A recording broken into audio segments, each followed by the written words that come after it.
Nous sommes ici au campus Jourdan. C'est un nouveau bâtiment qui a été livré en début d'année 2017. Il a été inauguré par le président de la République le 23 janvier de cette année. L'origine de ce bâtiment, c'est de regrouper dans un même site, le site historique du boulevard Jourdan, un lieu fort qui permet de fédérer PSE, Paris School of Economics, et puis ENS, École Normale Supérieure.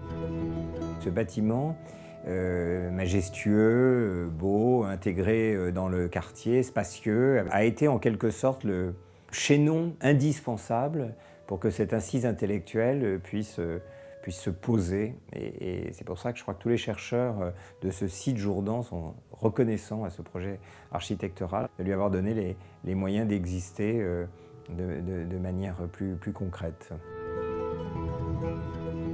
D'un point de vue formel, l'élément sur lequel nous nous sommes fondés, c'est la surélévation de ce bâtiment, rendre tout le rez-de-chaussée entièrement transparent, de manière à ce que la ville rentre dans le jardin à travers le bâtiment et que le jardin participe à la ville.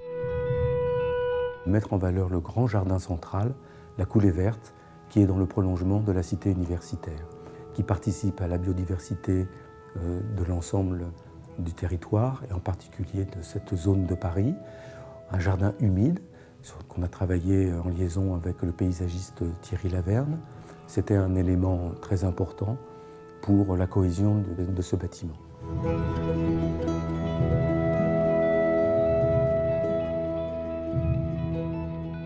On est vraiment très heureux d'être ici. C'est un bâtiment qui est aussi élégant qu'intelligent. Et je suis très frappée de voir combien les chercheurs se plaisent à travailler ici. Ils disent très facilement que la circulation est très aisée, que la communication entre eux est très facilitée par la diversité de ces espaces, cette aération et cette circulation dans le bâtiment. Moi, j'ai eu un peu la chance exceptionnelle d'avoir un bureau directorial, donc, qui est simplement magnifique, qui a une vue, un espace dégagé. Quand on est venu dans ce lieu, il y a eu un petit moment d'euphorie véritablement, d'être tout d'un coup à l'espace, dans la lumière. Et ça a eu, je pense, un effet positif sur la productivité d'ensemble des chercheurs. Les protections solaires se font par un système de lames pivotantes. On a travaillé pour donner à chaque chercheur la possibilité de créer sa propre ambiance de travail, sa propre lumière, son propre rapport avec la nature et avec l'extérieur. Soit la transparence, soit un ensemble feutré bois chaleureux, ou alors métallique. Et entre les deux, le fait qu'on est en position mate, ça veut dire que le bois arrête les reflets, et puis quand on est dans la position inox, la lumière vient lécher l'intérieur du bâtiment. Donc c'est une manière aussi d'avoir une sorte de réflecteur assez doux qui vient rentrer à l'intérieur des pièces, ou au contraire, si on veut, la moitié, voilà. Suivant les saisons, on a ce rapport ici qui fait que j'espère comme les gens travailleront, mais c'est vrai qu'on a un regard sur l'extérieur et la ville grâce à ce système de panneaux qui est extrêmement attirant et ce qui fait plaisir, c'est que les gens l'ont compris tout de suite. Tout de suite, ils se sentent bien avec ce bâtiment, puisqu'on a une lumière constante sur tous les lieux du projet, mais qui peut être maîtrisée par les uns et les autres. Le fait d'avoir ces deux matériaux, une face en bois chaude, une face métallique inox, nous permet de donner la spécificité du site qui est au côté nord un grand espace boisé classé, et au côté sud, sur le boulevard, le tramway métallique. Donc on renvoie, grâce à ce système architectural, aux éléments essentiels du site, la nature et le tramway.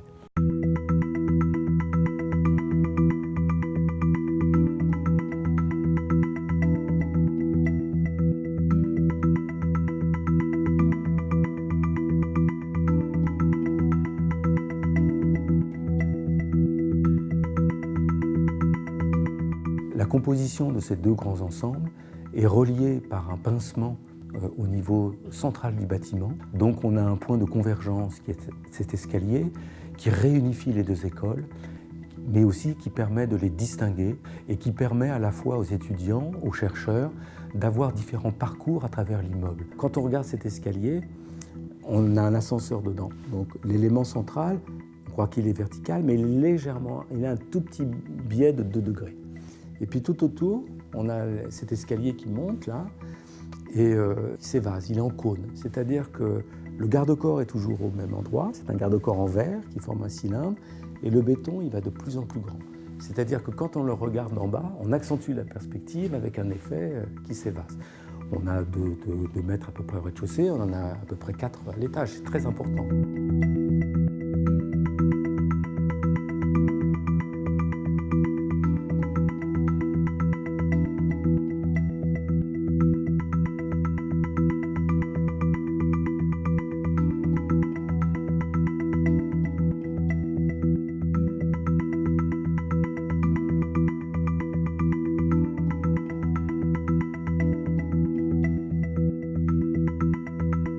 Garde-corps avec des barreaux verticaux tous les 11 cm.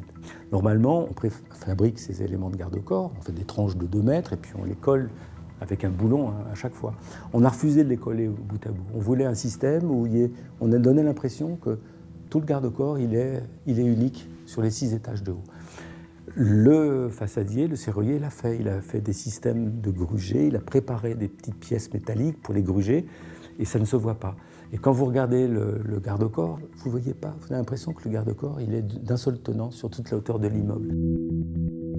C'est vraiment le fruit de l'expérience, cette satisfaction des uns et des autres, elle est vraiment assise sur ces 3 mois de vie dans ce bâtiment. Donc ça représentait un double enjeu, à la fois de réunion des équipes de PSE, de réunion aussi avec certaines équipes de l'École normale supérieure. Et ça s'est fait magnifiquement, grâce au bâtiment beaucoup, pas seulement, mais aussi en grande partie grâce au bâtiment et à toute la facilité à l'ouverture qu'il offre.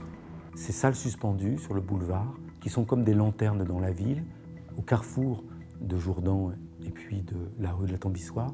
Et à l'autre bout du bâtiment, face à l'espace boisé classé, on a l'amphithéâtre qui est suspendu avec 23 mètres de porte-à-faux comme une main tendue. L'autre particularité de ce bâtiment, c'est qu'il regroupe 3 éléments majeurs, l'amphithéâtre de 300 places, la bibliothèque et également une petite cafétéria.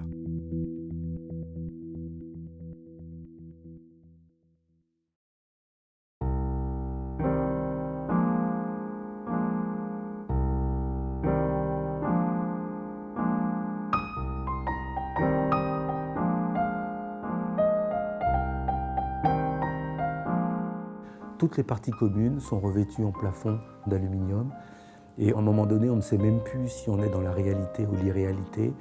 Et on a les arbres, la lumière des feuilles, les couleurs des saisons qui se réfléchissent en plafond dans les grandes parties du bâtiment.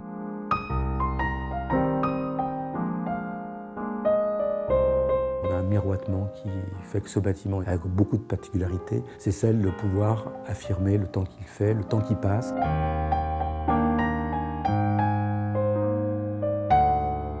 Je pense que pour des chercheurs, c'est très important d'être dans son propre monde, dans sa propre logique, et puis ne pas oublier qu'il y a aussi un monde extérieur. Donc c'est ce moment de confrontation qu'on a essayé de décliner dans ce bâtiment. C'est un projet dont on est très fiers.